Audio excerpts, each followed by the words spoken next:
Fala ABC! Começando mais um Fala ABC Podcast aqui para você que está assistindo a gente no canal 526 da Claro TV. E você já sabe, você ainda pode assistir esse podcast de duas outras formas. Pelo YouTube, no TV ABC Shop Oficial ou no Fala ABC News. E você também siga a gente nas redes sociais. TV ABC Shop Oficial e Fala ABC _ News. O maior portal de notícia aqui do ABC, hein? Se você não segue, segue lá. E como o assunto aqui sempre é interessante, a gente vai falar... Você já precisou de um advogado? Sempre todo mundo precisa de um advogado. Tenho amigos que falam assim, todo mundo um dia vai precisar de um advogado. Então, já que todo mundo vai precisar um dia de um advogado, eu já trouxe um aqui para a gente bater um papo. Doutor Álvaro Barbosa. Álvaro, obrigado por ter vindo. É um prazer ter você aqui. E como que é essa vida de advogado, hein? Conta um pouquinho pra gente. Puxa vida, primeiro é uma honra, viu, Ale? Parabenizar aqui o seu programa. É um grande espectador Álvaro. Seu aqui. Realmente é o maior canal do ABC aqui. A gente, como da cidade, prestigia e fica honrado pelo convite. E respondendo a pergunta, todo mundo na vida vai precisar. Quer na vida, até depois da vida, viu, Ali? Pra falar a verdade, viu? Não quero falar nada, você mas... de herança hoje em dia, né? A gente sabe que é um momento triste, mas algumas questões burocráticas têm que ser realizadas e o advogado participa delas, invariavelmente mesmo. Mas eu diria que é uma honra, viu? A gente é vocacionado, gosta, estamos fazendo 25 anos de profissão aí, então eu diria para você que eu sou suspeito de dizer, advogado é aquele amigo hoje em dia, mudou um pouco o perfil da persona do advogado aí por conta da pandemia e da juventude, geração Z, Y, W, tudo que tem direito. Então a gente costuma dizer que para mim é uma honra e eu tenho certeza que quero transparecer isso para os nossos telespectadores também. Não, mas você tem a cara ótima. Eu já escolheria você como advogado de cara. Álvaro, conta um pouquinho, antes de você advogar, você é natural aqui do ABC. Sim, de São Caetano mesmo. De São Caetano. Da cidade de São Caetano. Por onde você andava aqui em São Caetano na sua adolescência? Puxa, o que você fazia por aqui? Olha, a gente é da Vila Nova, para quem conhece ali, ó. Eu vou falar um pouquinho de pastel, mas tem um pastel do Ceará na Vila Nova ali, no ponto final da Vila Nova. A gente é daquela regiãozinha, andava ali muito no Gisela, fazia aquela parte do Bucarte, então fazia um pouco daquele triangulação do bairro Vila Nova, e aí aos pouquinhos foi indo também. Aí depois veio para o centro, para Santa Paula, e hoje estamos mais para o Jardim São Caetano aqui, então continuamos na cidade. Um tempo foi na Palmares, a gente ficou na cidade vizinha ali, limítrofe, morando um período lá, e retornamos para cá há algum tempo já. Legal, e você adora morar em São Caetano? Amo, de paixão mesmo, de paixão, não saio por nada aqui. E como começou a advocacia na sua vida? O que você fazia antes de ser advogado? Puxa vida, se contar desde os 13, eu vou denunciar a minha idade, né? Aí você pode dar um resumo, mas pode ir. Dando um spoiler, a gente fez bastante coisa aí. Eu costumo dizer que a gente trabalhou em Lava Rápido, começou aí bastante tempo, depois foi ajudante de caminhão, telhadista, entregador de jornal. Depois teve loja de lingerie na minha vida, como empresário aí com 17 anos, já tive uma loja de lingerie, bem jovem, foi. Caramba! Então a gente acabou tendo bastante coisa e de lá para cá foi se enveredando. Na advocacia, a gente entrou também com 17 anos, tive a honra de me tornar advogado com 21 anos, passei na OB já logo na faculdade também. Então, caramba, você se formou onde? Eu formei na Universidade de Bandeirantes, que depois foi adquirida pela Anhanguera e acabou hoje não tendo tantas operações aí, a chamada Uniban. E você já entrou de cara, já fez a OAB, já entrou de cara. De cara, graças a Deus. Então você é um cara inteligente. Nada, era o primeiro aluno da classe. Isso, não era da turma do fundão lá, foi agraciado por Deus. Advogado, lá. Então, a gente falou da geração dos advogados novos, eu quero chegar nisso aí também. Mas assim, na sua época, eu tenho certeza que o advogado tinha que ler muito. É verdade. Porque eu tenho um irmão advogado, Ander, um beijo pra você. Eu tenho um advogado... Um beijo, meu concorrente também, eu não te conheço, mas um beijo aí. É gente finíssima também. Eu tenho... Então assim, cara, um advogado lê muito, né? Porque, cara, não tem processo pequeno, para quem não sabe, para o cara montar um processo, são folhas e folhas e folhas de argumentação, de muitas coisas, né? É verdade. E os livros de lei é tudo pequenininho, né?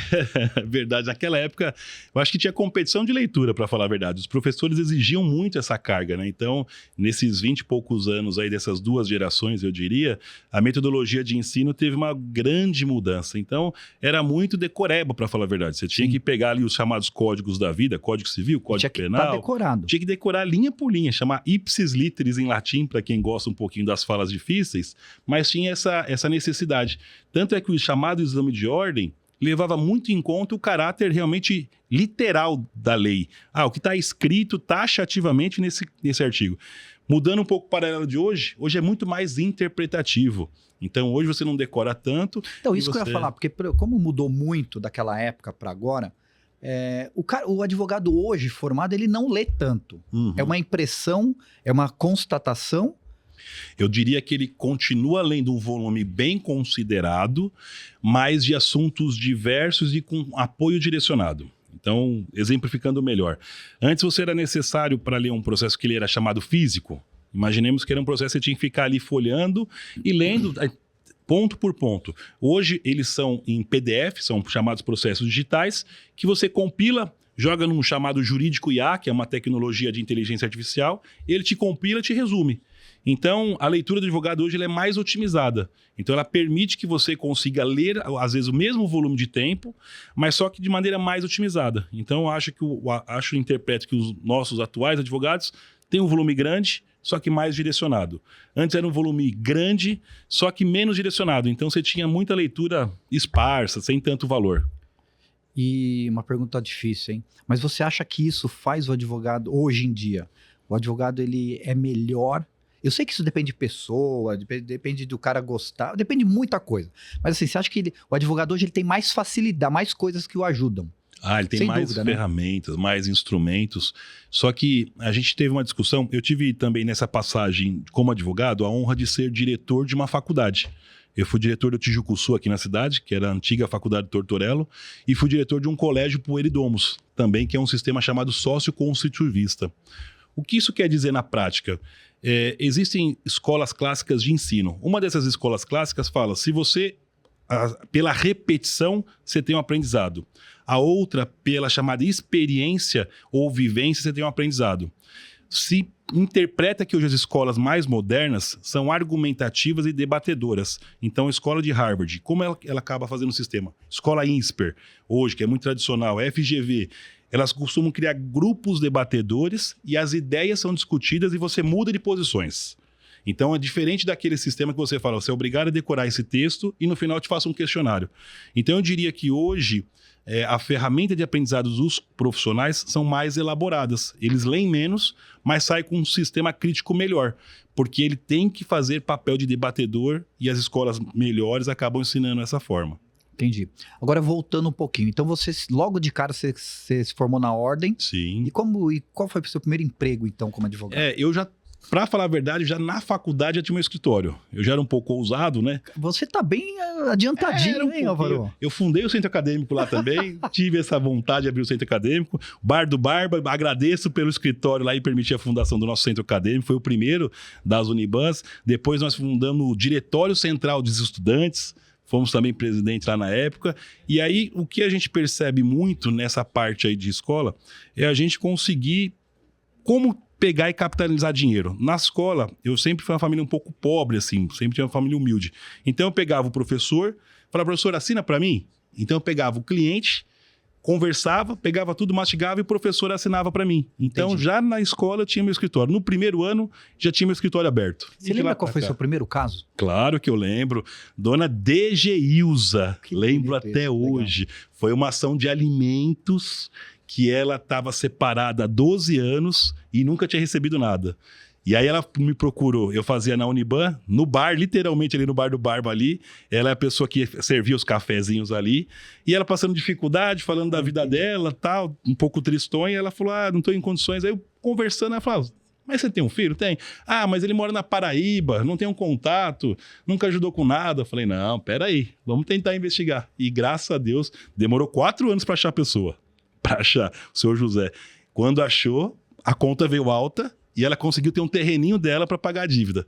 Que então bonito. A gente ficou muito feliz em saber que nosso primeiro caso já conseguimos ajudar uma pessoa que realmente precisava. Então, que legal. Lembro bem, dona Disailza, ela é viva até hoje. É mesmo? Você tem viva contato com ela até hoje? Até hoje. Que até legal, hoje. que bonito. Eu tenho uma relação, Ale, muito próxima com os clientes. A gente construiu isso de vida, assim, nunca foi distante, sempre evitei terno, sempre evitei gravata, sempre linguagem. Tira uma barreira, né? Total. Porque o advogado, ele é uma personalidade não, ele tem uma estereótipo, ele dá uma inibida, né? Sim. Mas eu acho que a vestimenta já tira essa impressão, essa dureza, né? Não, eu já tenho um cara carrancudo por causa dessa barba branca aqui, velho, e tudo mais. Se a gente não tiver uma proximidade de humanidade no papo, no trato, no toque, a gente não consegue evoluir. Não, mas assim, eu nem te conheço, a gente tá se conhecendo hoje, cara, mas você é carrancudo nunca. Tá aí, cara, você é esse sorriso. Desde o primeiro momento você já deu esse sorrisão. Amém, aí. Temos então que já quebra uma barreira, né? Sim, é importante, né? E às vezes o cliente precisa muito disso, dessa humanização, né, no problema dele. Sim, porque o problema dele já é uma dor. Se você não pode aumentar a dor do seu cliente, você tem que acolher, aportar essa dor e minimizar e tentar resolver. Eu penso que o ambiente acolhedor vai desde a sua persona quanto ao seu ambiente. No meu escritório tem uma árvore, uma jabuticabeira. E a gente recebe clientes que vai cuidar da jabuticabeira para mim, de tanto que gosta do espaço. Eu não tenho nenhuma relação, mas nenhum processo com ele. Ele passa lá uma vez por mês e fala, vem cuidar da sua árvore aqui. Tá bom, cuida aí, obrigado. Que bonito, então, legal. Hoje eu vejo muito essa questão de ligação, porque o mundo tecnológico nos afasta. Os problemas nos afastam. Se você não tiver um elo de conexão, de ser verdadeiro com o seu cliente, a gente não consegue evoluir. Então, nossa filosofia lá, transparência, lealdade e cumplicidade com o cliente é aplicada mesmo. E esse escritório que você está falando, é esse primeiro, desde esse primeiro caso? Não, o escritório eu tive a honra de ir mudando aos poucos, assim, ao longo do tempo. Então, a gente começou, eu diria... Então, você atendeu a dona... de Geilza. Dona de Geilza e depois como foi evoluindo? A gente teve a sorte... eu diria dessa maneira, de ter trabalhado no escritório muito grande da cidade, Dr. Wilton Roveri, que era um dos maiores na época, e a gente pegou uma metodologia de trabalhar com grande volume, mesmo não tendo uma advocacia de massa, grande volume. E aí depois a gente conseguiu fazer licitações, então eu acabei pedindo licitação para poder participar ali de uma empresa pública, advogando para uma empresa de grande porte, então a gente conseguiu acolher, por exemplo, grandes grupos, advogar para o Habib's, advogar para o Ragazzo, advogar para a Microlins, para a Alnet. Então a gente foi pegando grandes redes que têm grandes problemas assim no dia a dia e a gente conseguiu dar algumas soluções para elas e até hoje mantemos. Hoje nós batemos aí, salvo engano, 14 mil processos que já atuamos aí ao longo de 20 e poucos anos. Então é um número bem considerado aí, a gente tem bastante experiência e já tivemos aí nos nossos quadros aí entre equipe, própria, terceirizada, quase 30 colaboradores no dia a dia. Então a gente tem um grupo que realmente dá suporte aí para nossas operações. Porque teoricamente esses casos empresariais eles são mais difíceis, mais complicados? Eu diria que existe mais... eu diria que todo caso tem sua complexidade, mas o empresarial sempre é uma caixinha de surpresa. Ele tem menos, a gente costuma dizer, repetição.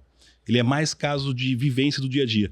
Alguns casos eu diria que é muito repetitivo. Então a gente fala assim, o problema com o consumidor normalmente vai ser muito repetitivo. Mas os empresariais é uma surpresa sempre. Porque assim, o caso, pessoa civil. Cara, eu me divorciei, sei lá, briguei na rua, bati o carro... tô devendo, sei lá, deve ser a mesma coisinha sempre. Verdade, né? O empresarial não. Eu faço um contrato com o Ale hoje. Você nem sabe o contrato que ele fez. Tem inúmeros contratos. E aí a gente tenta resolver esses contratos. Então tem contratos de comodato, contrato de licença de marca, contrato de exploração de imagem. Tem vários tipos de contratos que são feitos realmente à mão com a pessoa, não existe nada parecido. Porque você prevê, eu gosto que você use essa palavra, você não usou, é um contrato que está descumprindo.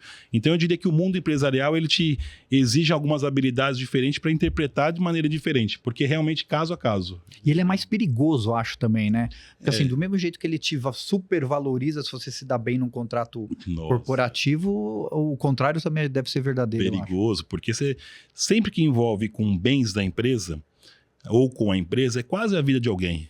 Normalmente a empresa, o local de trabalho é quase a vida de uma pessoa, ela se dedica ali. Então, se você falha naquilo, você pode falhar na vida da pessoa. Então, a gente sente e trabalha como sendo a vida da pessoa mesmo. Se a pessoa estiver ali e você escorregou, você está prejudicando a vida de alguém, com certeza. E a impressão minha, essa questão jurídica, as pessoas procuram muito mais advogados hoje do que procuravam nos anos 80, por exemplo. Eu acho que o pai Google, Deus Google, o professor Google, tornou todo mundo um pouco advogado, um pouco médico, um pouco publicitário. Então, as pessoas não tinham o hábito de reclamar via advogado. Isso, não tinham. E acho que hoje é muito isso, né? Porque o conhecimento é poder. Então, hoje, todas as pessoas têm mais conhecimento das informações como um todo. O Google permite isso. Então, se ela tem conhecimento do direito dela, ela vai querer exercer o seu conhecimento, o seu poder. Sim. Então, por isso que se aciona mais os advogados. Porque se a pessoa joga no Google, fui lesado e bati isso, tá correto? e o Google fala, não está correto. Procure o quer... advogado, entre aspas, tá em seguida, procure o advogado. Então, exigiu realmente, ele já sugere algo assim, né? Então, eu diria que realmente o mundo da informação permitiu mais acionamento de processo, porque a informação se tornou mais fácil acesso às pessoas. Ô, Álvaro, qual foi, você tem ideia, você lembra do caso que mais demorou para vocês resolverem? Você falou que da senhora demorou 4 anos para você. Lembro. Era o primeiro, não tinha experiência e tal, né? Não, lembro. Eu tive um caso que a gente conseguiu anular uma sentença de 1987, que é a chamada Constituição Federal anterior, Constituição da República, nem é a Constituição atual.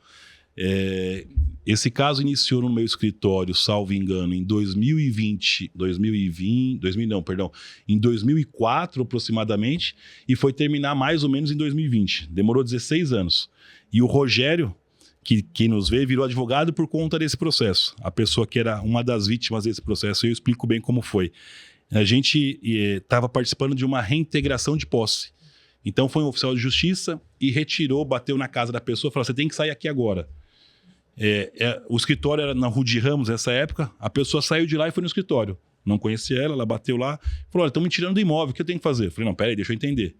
Eu saí, fui conversar com o oficial de justiça, ele falou assim, meu amigo, não adianta iludir, foi essas as palavras, não adianta iludir sua cliente que ela perdeu o imóvel. Eu falei, calma, deixa eu pelo menos um dia para entender. Ele falou, não, ela tem que sair agora. E a gente fala assim, ordem dada, ordem é cumprida. Sim. A gente cumpriu. E aí nós entramos com uma ação que chama Querela Nullitate Insanabilis, para jogar no Google aí, trava a língua. Essa ação é muito rara assim no mundo jurídico, é muito rara. Ela tem uma excepcionalidade extrema e é muito pontual. E nós conseguimos êxito depois de 16 anos. Nós demoramos 4 anos na primeira instância, que não ganhamos, depois mais 4 anos na segunda instância, ou 5 anos na segunda que não ganhamos, e depois foi para o chamado TST, que é a maior corte trabalhista. Que é onde julga... Tudo decide no âmbito trabalhista, que esse era um caso trabalhista. Que aí já cumpra-se a lei, não tem mais o que fazer. Não tem mais o que fazer. E lá nós conseguimos reverter, anulou todos os atos do processo, todos que existiram no processo, reverteu aquela posse e devolveu para ela o imóvel. Infelizmente, ela já não era mais viva, a senhora que perdeu, mas o filho dela, que é o senhor Rogério, que se tornou advogado por conta desse processo, e a gente tem até parceria hoje, está conosco lá por conta desse processo. Então, eu diria que foi um processo de 16 anos, que a gente batalhou, e conseguimos ter o êxito aí. Foi o processo mais antigo do escritório e um dos mais emblemáticos até. Saiu até publicado aí em umas matérias do mundo jurídico, porque realmente foi um caso bem atípico, realmente. Que diferente. Não. O Álvaro, e você também me falou que você já atuou, você já foi apresentador, já teve um programa de entrevista. Já tive, conta essa experiência aí pra gente. Dá um abraço pro Ed aqui, né, Ed? Vox TV. Ó, a merchan aí, depois eu quero meu cascalho aí, viu, Ed? Não deve reclamar não, viu? Isso aí custa caro aqui um minuto aqui. Pensa aqui, ó, ele vai receber, vai me cobrar. A gente teve chamando Mundo Startup ABC. Aqui em São Caetano, Santo André, São Bernardo, tem uma comunidade de startup que chama ABC Valley. Dou um abraço aqui pro pessoal aqui do STESC, que é da cidade, pro Fábio do Sebrae, e eles fazem um trabalho muito bonito na área de tecnologia das startups aqui da região, que são grandes, muito boas. Então, a gente tinha um programa semanal, que foi por mais ou menos um ano e pouquinho, que a gente fala justamente do mundo tecnológico, nesse programa que chamava Vox TV.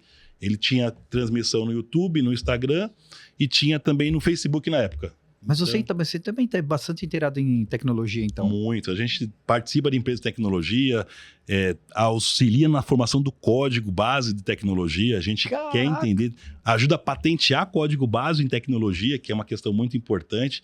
E se discute hoje, eu sou presidente da Comissão de Internet das Coisas aqui de São Caetano, da Comissão de Tecnologia.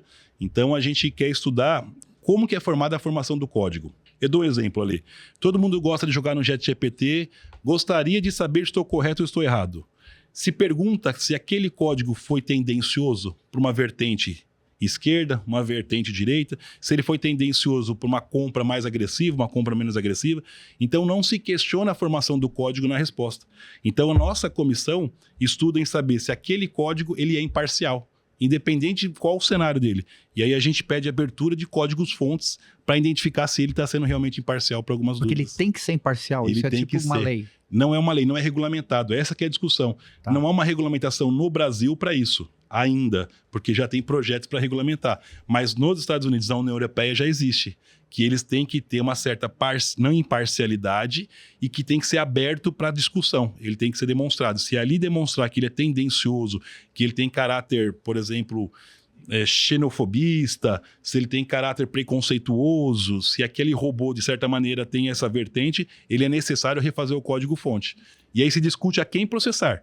Eu vou discutir o domínio do código, quem criou, quem explora ele, ou quem está divulgando ele. Então tem uma outra discussão. Porque às vezes o cara que pediu... Nem tem ideia. Não tem ideia. E aí isso é uma cadeia de responsabilidade do código-fonte. E aí a gente tenta analisar e estudar justamente por que ele então não se preocupou com esse pedido de saber. É profunda essa conversa. Muito, ela exige bastante reflexão. Eu dou um exemplo um pouco presente, né?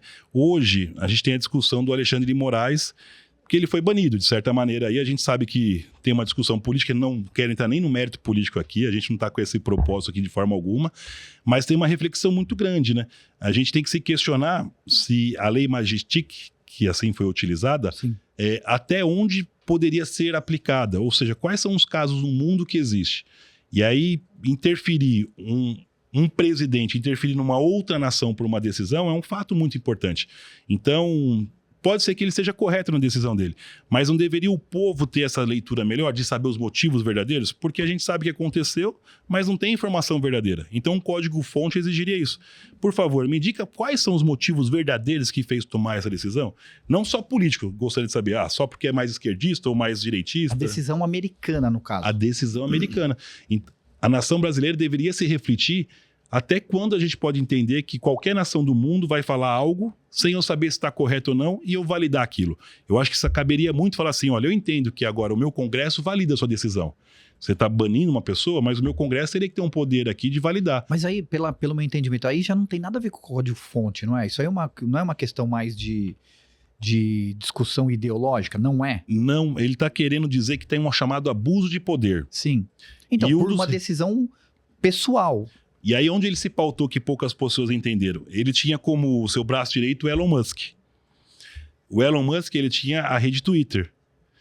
Nas informações... isso vem tudo daquilo que aconteceu com o Twitter, que ele bloqueou o Twitter, tudo aquele negócio? Isso, então ele foi formando várias cadeias de decisões para chegar a essa conclusão. Então todo mundo está atrelando apenas e tão somente a questão bolsonarista, assim por dizer. É verdade. Isso, é uma ligação. Só que os fundamentos de decisão não são só bolsonaristas. Os decisões levam a crer que ele pegou a decisão que ele teve abuso de poder em derrubar a plataforma dos Estados Unidos sem consentimento. Que é uma empresa americana. Se teve necessidade ou não de ter um ente representativo no Brasil dessa empresa americana. Porque começou a pagar multa porque não tinha. Isso, e aí foi formando várias pirâmides que deu o arcabouço necessário para o Bolsonaro ir tratar com ele sobre uma pauta, uma agenda do assunto, e incluiu a situação do Bolsonaro. Então foi todo esse contexto que permitiu ter uma agenda política com o Trump para tratar desse assunto. Mas o código-fonte que surgiu de tudo atrás foi a questão tecnológica de derrubar plataformas digitais. Entendi. E aí tem então tem uma maneira científica de estudar tudo isso. Tem. É uma matemática, né? Essa questão. Para falar a verdade, todo algoritmo ele é pautado em uma engenharia matemática, em engenharia de números todos sem exceção. E aí os chamados códigos-fontes também são alfanuméricos. Então você tem que criar metodologias e formas alfanuméricas. E se você, por exemplo, dá peso e importância, hipoteticamente, se naquele questionário tem pessoas que tenham mais tendência à cor branca e entende aquilo como um fator positivo, já é uma tendência. Então deveria falar que nem teria que ter um algoritmo tratando de cor. Então naquela sua plataforma de somatório de decisão, nem tem que ter o algoritmo tratando da cor, da etnia, da raça. Então você trata um pouco da identificação do código-fonte, que é o ponto que vai se estudar muito daqui por diante. Porque pela primeira vez histórica, salvo engano, o Google perdeu o número de share de pesquisas. Passou-se agora a ter o ChatGPT como pesquisas.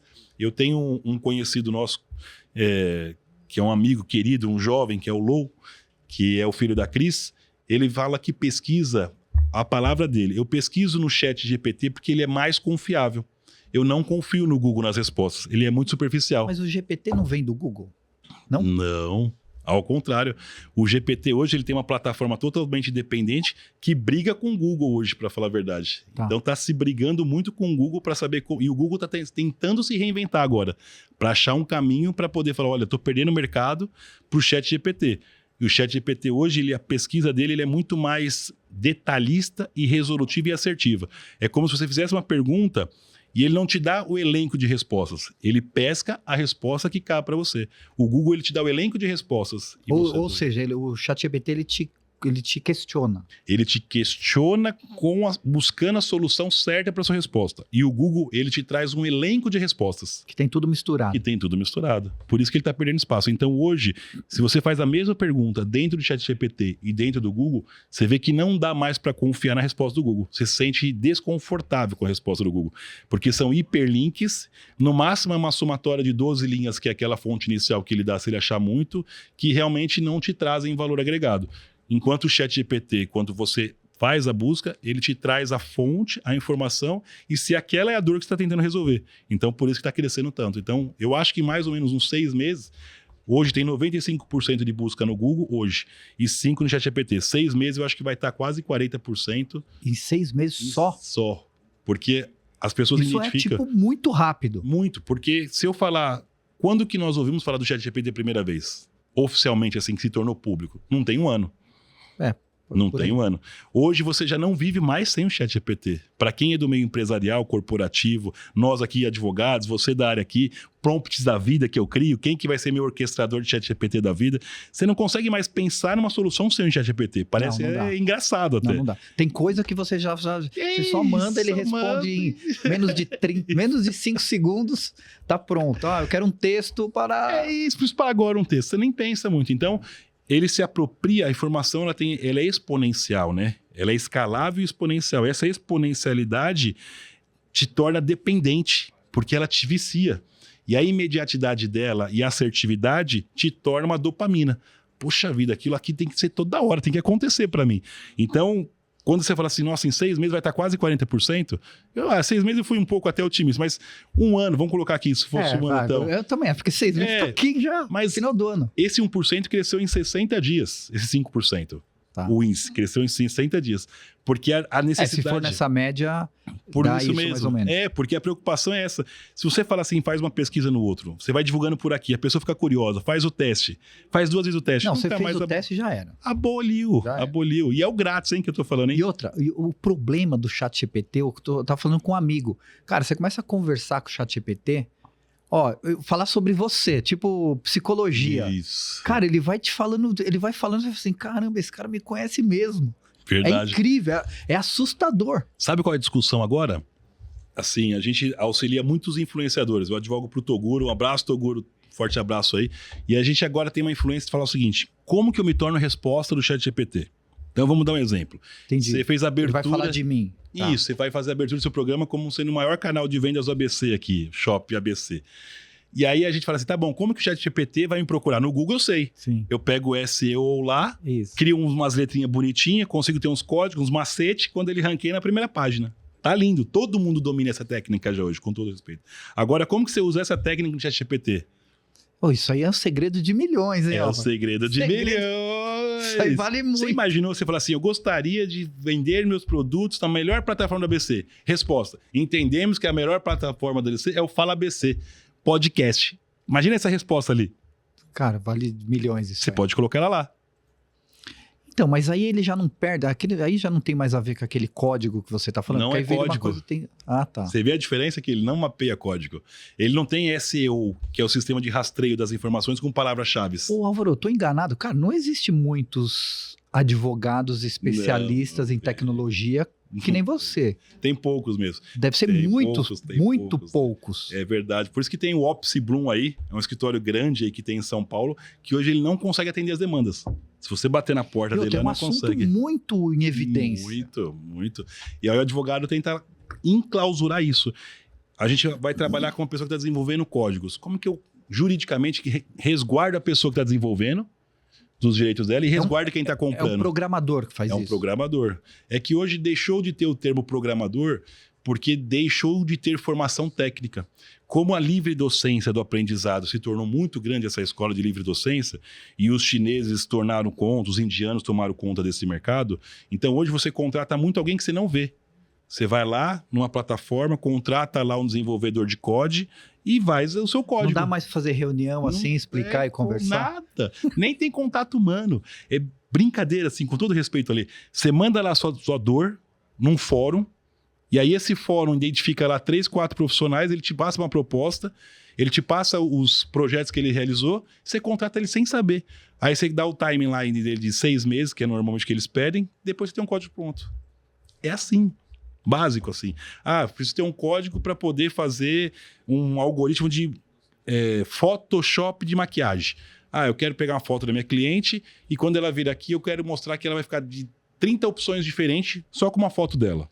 Então tá bom, a gente vai desenvolver um código para você que você vai poder explorar e quando a cliente bater a foto no seu salão, você vai ter 30 opções diferentes de foto para ela. Cabelo, cor, tal. E é um desenvolvedor de um código, você pagou um código por isso, é seu. É uma plataforma nativa sua. Então hoje o que a gente se busca é saber como que você protege isso, porque outra pessoa replica. E aí? Qual é a prova disso? Aí você tem que ir lá no INPI. Como que eu vou falar que aquilo é meu, né? Lá, hoje é o INPI. Permite patenteação de códigos. Justamente que ele tem que demonstrar que você tem inovação nele, não tem... Mas não chama registro de patente isso? Chama? É uma patente. Você tem realmente uma patente de um código. Então, tem um chamado patente de desenho industrial, tem patente de marcas, tem patente de nome e você tem patente de código-fonte. Não sabia. Que interessante, né? Porque precisa ter. Precisa, claro. Precisa, porque a pessoa desenvolve. E o cara inventou um puta de um código-fonte. Isso. Aí o cara vai lá e cata e tem mais dinheiro, faz aquele negócio triplicar e o cara ficou. E é muito fácil quebrar a engenharia reversa. Para quem é do meio, você faz a chamada engenharia reversa. Você faz o código e faz a engenharia reversa de saber as camadas de código. É muito fácil. Então, quebrar um código é muito simples mesmo. Os prompts é muito fácil. Então, se você não patenteou, tem problema. Vai dançar. Vai dançar. A gente vai voltar, eu quero falar de inteligência artificial. Maravilha. Pessoal, a gente está encerrando por aqui. Você que está assistindo a gente pela TV ABC Shop, canal 506 da Claro TV, muito obrigado. Álvaro, tamo junto. Agora esse pessoal aqui vai ter que buscar a gente lá no YouTube. Agora você sai daí da TV, corre lá pro YouTube, TV ABC Shop Oficial, fala ABC News. A gente continua essa conversa lá, tá bom? E aproveita que você vai para lá, já se inscreve no canal, já curte, porque é muito importante, tá bom? Se inscreva no canal, tá bom? Então encontro você lá no YouTube. Pessoal do TV 526, valeu, tchau. Álvaro, e essa história agora de inteligência artificial? É a melhor coisa do mundo, eu acho. Eu sou suspeito para falar. Mas hoje... a gente está falando de tanta coisa complexa, de código-fonte, de muitas coisas, vai de Google, ChatGPT, agora a inteligência artificial. Eu falo que é o sonho dos sonhos dos seres humanos que souberem trabalhar com ela. Por quê? Hoje, quando você contrata um emprego, você contratava para um escritório de advocacia, falando um pouco do mundo jurídico, que é um pouco da nossa pauta até. Eu contratava um estagiário, uma recepcionista, um advogado júnior, um sênior, um pleno, um gerente e tinha lá um diretor jurídico. Normalmente são 7 pessoas para uma cadeia de estrutura e depois você tinha... Para um escritório para começar. Médio, aí depois você tem o RH, recursos humanos, aí tem o paralegal, o office boy, e aí tem mais ou menos estrutura de 10 pessoas para formar um escritório de médio porte. Hoje você contrata, com todo respeito, um orquestrador de inteligência artificial. Esse é o nome que se dá no anúncio, orquestrador de inteligência artificial. E esse orquestrador, ele fala para você quais são os prompts que você precisa. Precisa de uma secretária? Preciso. Então ele vai contratar uma secretária online, que é um PABX na nuvem, que ele fala. E ele vai criar lá um boot conversa, que é a conversa dele. Que é a conversa ligar, dele. Vai falar o que vai perguntar, como vai se apresentar, o que vai conversar, né? E aí vai conseguir essa pessoa entrar no seu sistema de processos com código e falar, olha, o seu processo, Ale, está nessa fase. Tem mais alguma dúvida que precise da intervenção de um especialista nosso? Então você tirou a secretária, tirou o advogado que tirava dúvida, o arquivista e já vai a informação pronta.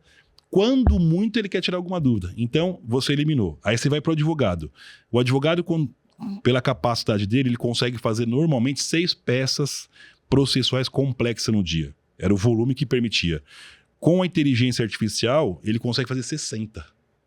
Potencializa vezes 10. Potencializa vezes 10. Ou seja, você pode tirar 10 pessoas do seu núcleo de base. Então, se exigia 10 profissionais para fazer 6 peças complexas, hoje eu tenho só 1. E aí, onde vão fazer essas 9 pessoas? O que vão fazer no mercado? E isso replica para qualquer cenário. Então, no meu escritório, todos são obrigados a utilizar a inteligência artificial. Todos. É obrigado. É um caminho sem volta a inteligência artificial, Quanto né? mais você se apropriar hoje da informação e da forma de utilizar ela, menos você vai sofrer. E menos vai ser escravo, entre aspas, com todo respeito, de pessoas que usam e você não consegue usar. Então hoje é como se nascesse o celular pra gente agora. Aqueles que conseguiram aprender a usar o celular mais rápido ganharam uma velocidade imensa. O pager, uma velocidade imensa. O computador, uma velocidade. A internet, uma velocidade. Agora, a onda da vez é IA. Então, se você tem qualquer negócio que seja. Ah, eu vendo pastel. Literalmente, vamos falar do pastel se for o caso aqui. Então, tá bom. Você vende pastel? Então, tá bom. Vamos aqui ter uma pessoa para fazer o seu iFood. O seu entregador não vai ter contato com você, ele vai receber direto para retirar em tal lugar. A forma do seu pastel, o seu estoque, quem controla é uma inteligência artificial, ou seja, tudo. E outra, e para deixar claro também, inteligência artificial não é alguém falando ali um bonequinho. Digamos que é um software. É um software, pode utilizar esse termo Isso, assim, não que é um não software. é a pessoa, não é a figurinha de uma pessoa que nem a gente Não. vê muito nas redes sociais, não é isso. Não é hein? o avatar. As Isso, pessoas não é o confundem com o avatar, não. A inteligência artificial, ela pode se exteriorizar de vários caminhos. É como se fosse um mega processador de um computador, um mega, que tem ali, processa uma velocidade de informação imensa, e ele atrela essas velocidades na forma que você quer entregar. Ah, eu quero entregar essa resposta sua por voz. Aí você dá o comando. A sua dúvida será respondida por voz. Aí vai alguém, ele pega uma voz qualquer lá de um banco de dados de voz que é público e fala para a pessoa. Eu quero essa informação por um PPT, PowerPoint, ele entrega. Quero por PDF, ele entrega. Quero por um gráfico, que é um XML. O que for, ele te entrega. Então, é a informação compilada, que a gente fala assim em códigos XML ou Java, tem várias linguagens de código, ela compilada, ela te entrega a forma dela no pacote que você quiser. Então, os meus clientes são familiarizados com voz. Então, quando você aciona, é uma voz que vai responder para eles. Entendi. Mas tem alguns clientes que preferem por escrito. Então, ele opta. Ah, queria saber 1, 2 ou 3. E aí ele opta. Então, a gente costuma dizer qualquer área vai ter que usar IA. Se não usou, contrata agora alguém, faz um curso na internet, 3 cursos aí, que você jogar inteligência artificial, primeiros passos. Tem 3 vídeos no Google, muito fácil de aprender a utilizar. Começa pelo ChatGPT. Você é autodidata? A gente acabou aprendendo algumas coisas sozinho, assim. Teve a oportunidade de aprender.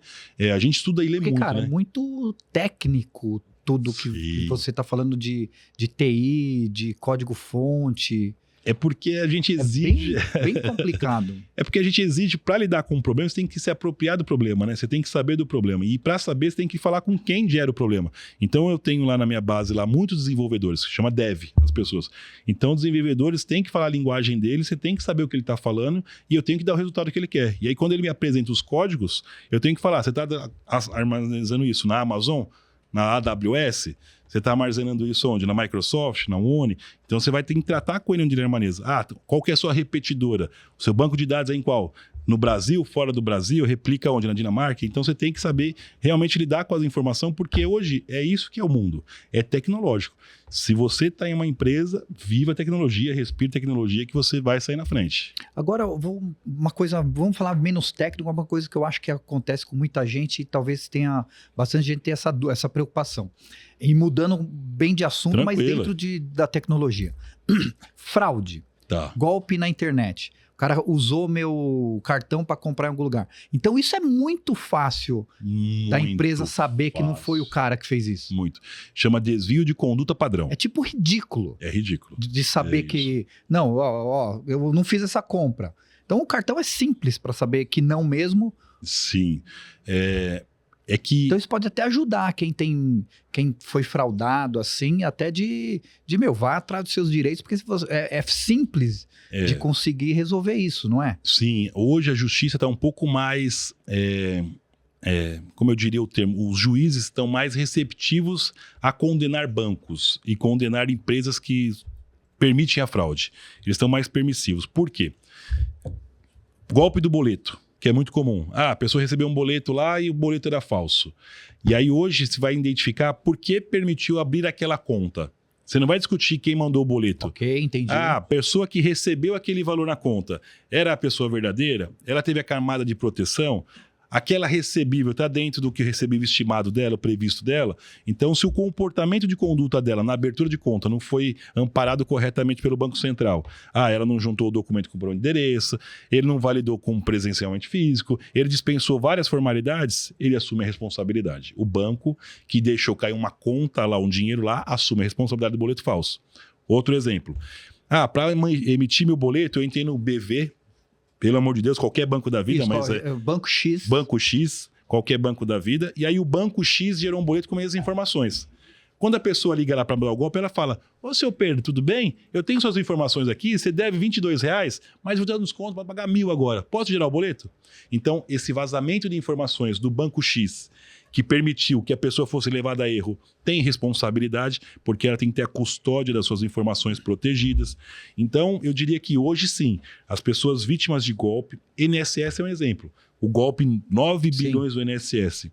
É que ali não é muito... Como que funcionou isso? Dá para explicar isso de uma forma rápida? Dá para explicar sim. O INSS ele permitiu alguns convênios com associações. Mais ou menos 32 associações, elas tinham um convênio com o INSS matriz, assim por dizer, para ficar mais fácil. O que era esse convênio? Ela dizia o seguinte: olha, eu sou uma associação muito consolidada no ramo de aposentados, muito consolidada, e eu tenho aqui nos meus cadastros de aposentados 100 mil assinaturas que aceitam descontar. E aí ela ia lá, assinava um convênio com o INSS, falando: olha, essas 100 mil assinaturas aqui digitais, mais ou menos isso, por favor, está autorizando a descontar dela aqui R$2,50 por mês. Era isso. Tipo, 2,50 de é isso. 100 milhões de pessoas. Isso, exatamente isso.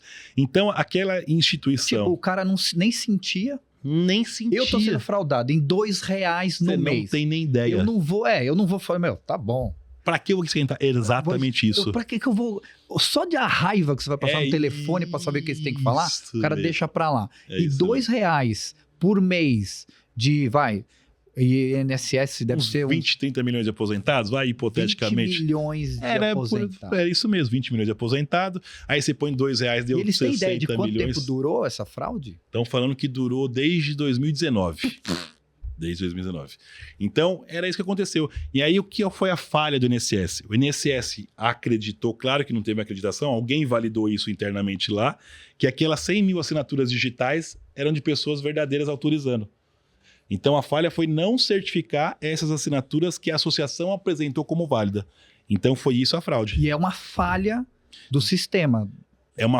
Foi uma falha de permitir descontos dessa forma.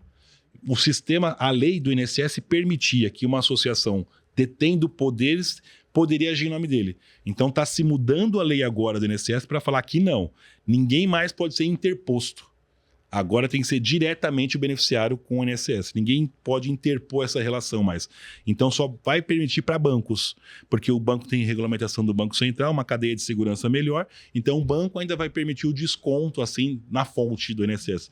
Agora as outras entidades, associações, foi banida por completo, para não ter essa prerrogativa de ir lá bater na porta e falar: tá aqui, desconta de 100 mil pessoas. Entendi. Bom, então no boleto é tranquilo assim. Tem possibilidade. Tem possibilidade. Isso, tem possibilidade. Agora, e o cara quando toma um golpe desses de ligação? Tá. Que o cara ligou: Alessandro, você, quem tá falando aqui, caiu, tem um Pix na sua conta do Bradesco. Eu falei assim: Bradesco, eu nem tenho conta no Bradesco. Hoje não dá nem coragem mais de atender ligação hoje em dia, né? E nesses casos de ligação, então, o cara vai atrás da sua... dele te mandar um link, alguma coisa assim, deve ser, né? Isso. Aí é mais complicado. A ligação, ela tem um viés que sempre há um comando, entenda bem. Só a fala na ligação você não toma golpe, hein? Então, se você ficar só no ambiente da fala com a pessoa... Só conversando não acontece nada. Ainda. Por que eu digo ainda? Porque alguma dessas ligações servem para pegar a sua voz e fazer abertura em bancos que permite abertura de conta por voz. Então existe ainda. Já tem isso também. Tem isso. Então a fala muitas vezes é confirmatória, porque quando você vai naquela central de atendimento, se você liga lá, diz que sua senha, diz seu código, em uma hora ela fala o seu nome e seu CPF. Ela valida as informações numéricas digitadas e valida a sua voz. Eu não sabia disso. Tem uma cadeia de proteção pela voz. Então isso é muito importante. Quando você faz o seu cadastro no banco, a sua voz é captada. E existe também um estudo de match de voz, que permite saber se a sua voz, o timbre, o tom estão compatíveis àquela pessoa identificada. Então, muitas vezes a ligação tem o viés de pegar a gravação da sua voz. Então, mas é muito raro. Normalmente é um comando. Então ele fala assim, olha, você recebeu um Pix? E normalmente recebe. E aí consta lá, olha, recebi um Pix de R$1 ou R$10. Ah, tá na minha conta mesmo. Ah, então tá bom. Por favor, entre no seu telefone e digita, por exemplo, hashtag 2140 e hashtag. Esse comando, quando você está em ligação, eu não sei se são esses os números, mas ele permite que a parte do outro lado veja a sua senha. Ele te transpõe a senha do seu celular para o outro lado. Ele espelha a tela para o outro lado. Então, muitas vezes, quando você está na voz e digita hashtag comando asterisco, é algum comando alfanumérico que ia dar abertura pro fraudador ter acesso a informações suas. Então, o segredo é, se a ligação for realmente desconhecida, você nunca dá comandos de digitar. Nunca. Você só se atém à voz. Não, tá bom, eu vou ver, depois eu ligo. E sempre confirma com a sua gerência, se for banco, ou se for conta de operadora da Vivo, ou o que for, sempre com um canal oficial. Porque se você der comandos ali aleatórios, ele permite espelhamento de tela. Permite, literalmente. Tamo pego. E do jeito que tem muita gente inocente, né? Eu falo isso pelos meus próprios pais, né? Às vezes eu vejo minha mãe em algum telefone e eu falo, mãe, desliga, não precisa nada. Não, você não quer o mais grave? No mundo jurídico, vou dar um exemplo real que aconteceu com o Rodrigo Faro. Ficou muito conhecido nas mídias sociais. O advogado advogado dele é um advogado bem conhecido.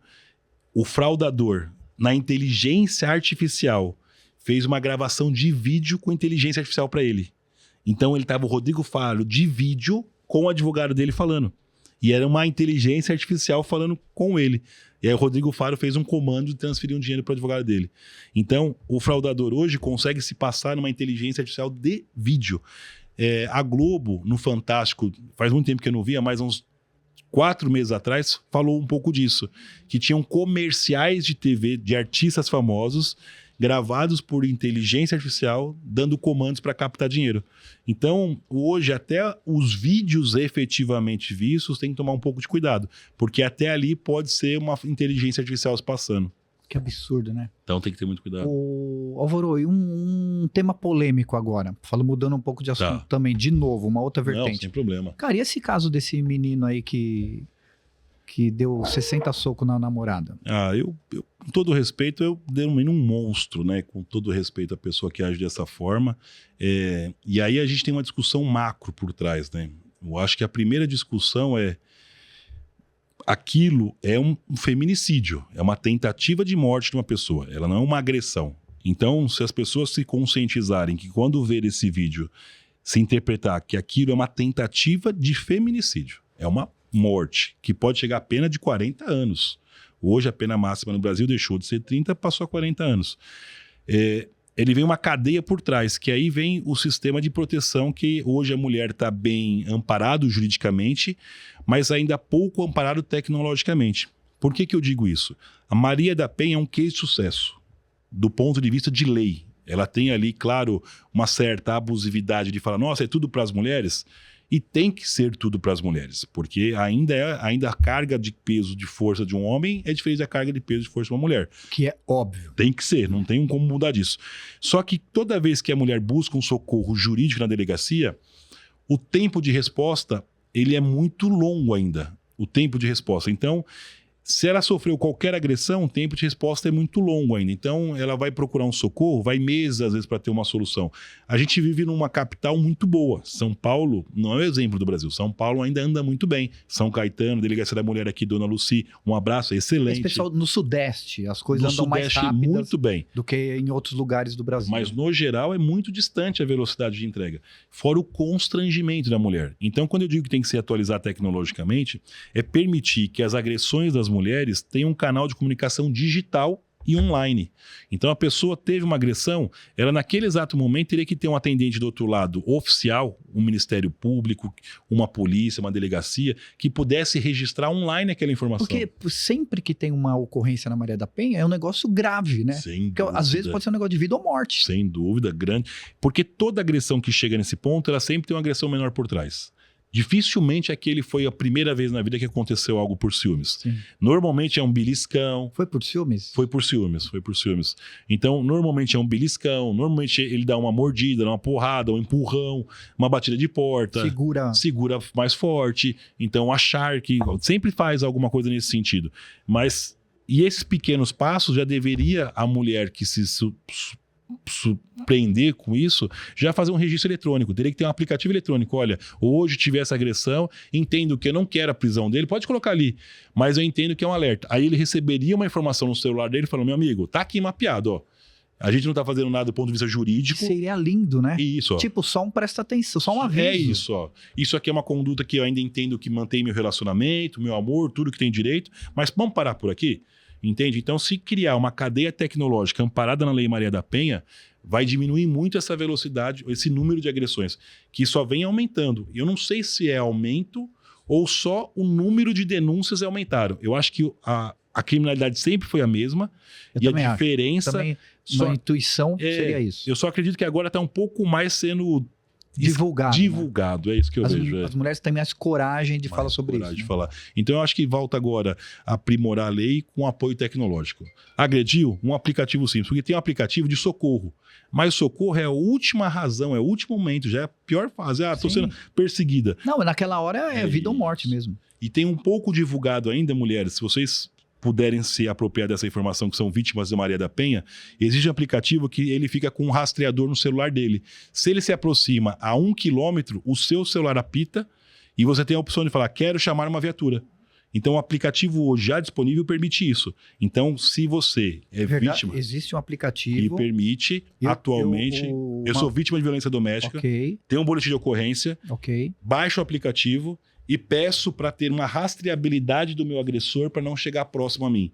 Ele tem lá contra ele uma medida protetiva que fala que no celular dele, que se ele chegar próximo do celular, se ele tiver tornozeleira, também consegue avisar. Então esse aplicativo já está disponível.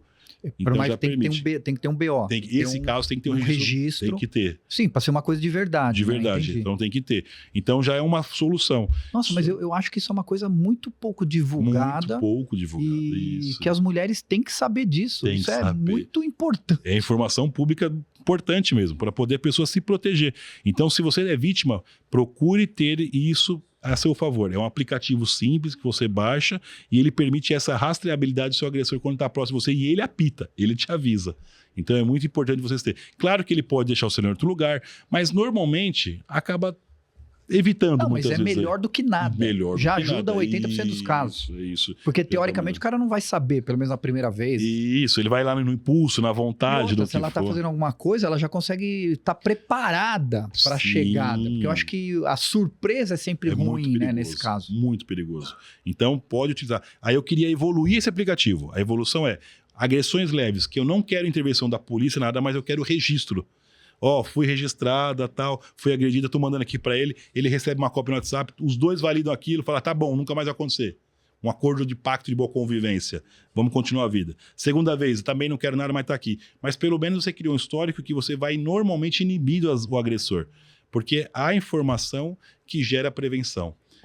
Tem um estudo muito grande norte-americano que fala o seguinte, por que as leis americanas funcionam? Por que o pessoal tem medo de cometer? Pela certeza da punição. Não é pela gravidade da pena. Exatamente, é pela certeza da punição. É que fez, vai preso mesmo. É que fez, vai preso. E então, aqui fez... Você fez, pode ser... Tem um índice que fala para uma pessoa de roubo ser presa, ela comete 30 vezes o crime.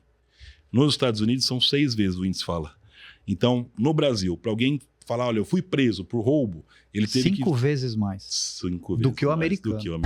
E aqui 30 vezes ele tem que fazer a mesma besteira. Porque eu falo que, então, a certeza da punição que gera a inibição. Não é eu falar que é 100 anos de cadeia. É eu falar, olha, se eu cometer, eu vou ser preso. Ou vou ter uma punição. Então, essa certeza falta muito.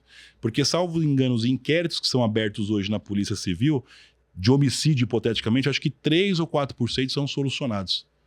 3 ou 4%. Isso é ridículo. É um número muito pífio, é muito baixo. E normalmente, eu não sei assim os dados oficiais, mas é próximo a isso, se eu não estou enganado. Então, americano ou canadense, salvo engano, eu acho que é 60% ou 65% são solucionados. Que aí você fala aquela perícia forense, bonito, CSI, porque é verdade. E é verdade, porque se busca o esclarecimento. Porque, pô, tecnologia tem em qualquer lugar. Tem lá nos Estados Unidos, poderia ter aqui também. Tem. Você quer dar um exemplo? Em Israel, ele tem uma barreira do som. Toda vez que tem um disparo de arma de fogo, a central que hoje acabou de inaugurar o Smart Sank aqui. Sim. Lá em Israel, quando você dá um disparo, o volume do som fala que aquilo é ruído de disparo e já acende um alerta na central de inteligência deles. Você poderia, o Smart Sank, se apropriar dessa tecnologia, além do reconhecimento facial que hoje tem biométrico. Então você poderia falar, olha, se tem um disparo aqui hoje, aqueles ruído, eu preciso investigar de onde que veio e por que veio. Aí vai analisar e verificar. Então, são tecnologias que apoiam a prevenção. O Smart é muito importante, o reconhecimento é muito importante, mas você pode ainda colocar... agregar coisinhas ainda, né? Você pode fazer barreira eletrônica. O que é barreira eletrônica? Hoje, quando passa, não detecta um veículo, você tem que acionar um comando policial. Você pode fazer barreiras eletrônicas que o farol para obrigatoriamente. Entendi. Vai travando ele, né? Até você bloquear ele lá na frente. Você pode fazer cancelas eletrônicas em grandes vias, até chegar uma polícia. Então, você pode ampliar a sua tecnologia. Ah, mas vai gerar um desconforto para o cidadão.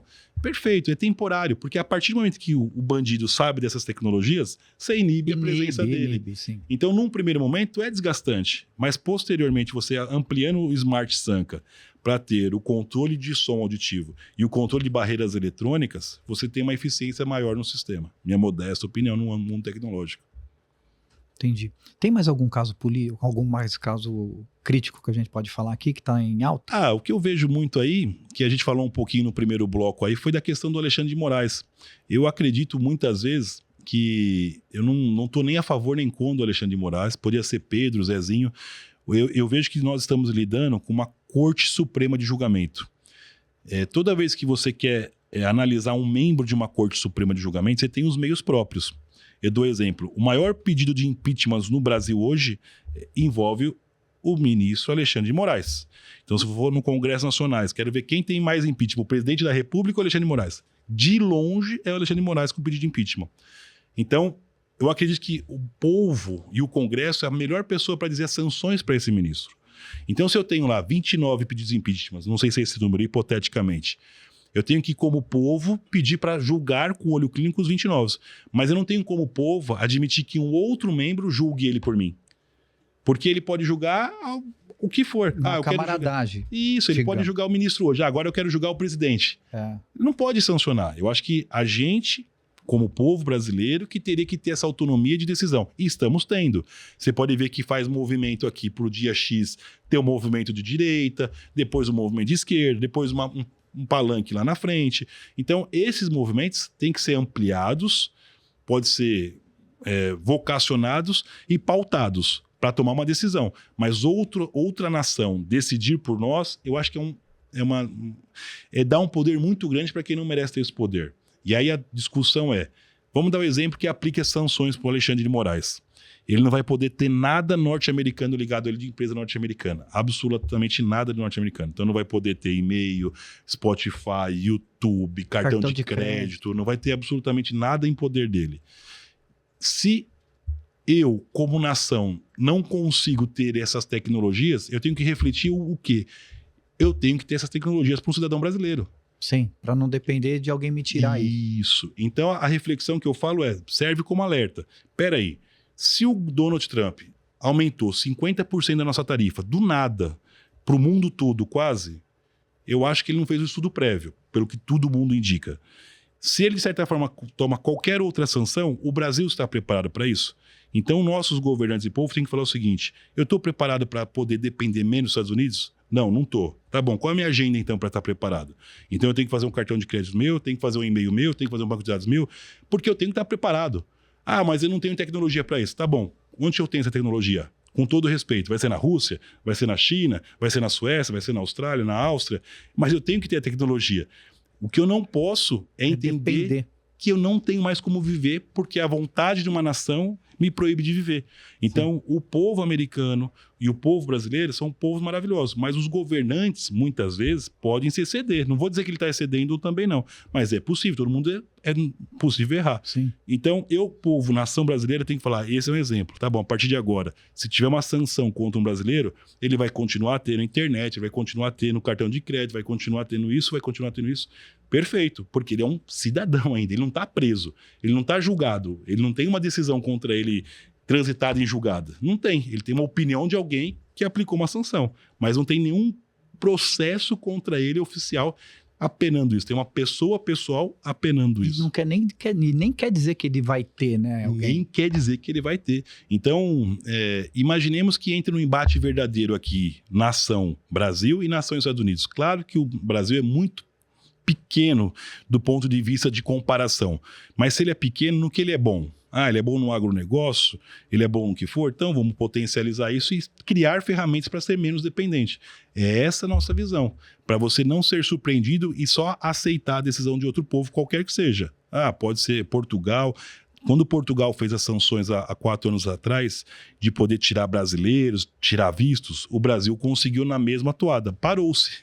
Permitiu ter reciprocidade novamente. Porque é meio parelho. É meio parelho. Então, eu vejo que a gente teria que criar ferramentas para qualquer brasileiro não ficar tão refém de qualquer outra nação, Estados Unidos, qualquer outra nação. Então, a reflexão que eu vejo, não poderia ser o Donald Trump a fazer essa decisão isoladamente sem um processo que tenha validado, por exemplo, uma corte internacional de Haia, uma corte de julgamento internacional, a Câmara do Comércio, qualquer corte de direitos humanos, alguma corte de direitos, a OTAN, então algum órgão que seja validado plural, um órgão plural que tenha ali um fórum de pluralidade de nação, decidir. Perfeito. Agora, um ser humano não poderia tomar essa decisão, na minha opinião, tão drástica. Entendi. Modestamente. Essa é a reflexão que eu tenho. Ô, Lucão, voz de Deus, alguma pergunta aqui pro nosso Álvaro? Vocês falaram bastante, uma diversidade, bastante, né? Queria perguntar para o doutor, qual é a melhor maneira que você enxerga para enfrentar essa crise de Brasil, Estados Unidos, Alexandre de Moraes, juridicamente falando? É uma boa pergunta que eu fiquei me refletindo. Como Então, agir? Se não deu para ouvir, o melhor jeito de a gente contestar, da gente brigar, uma forma jurídica da gente resolver isso que está acontecendo com os Estados Unidos e Brasil, Alexandre de Moraes. Como tudo no mundo move por dinheiro.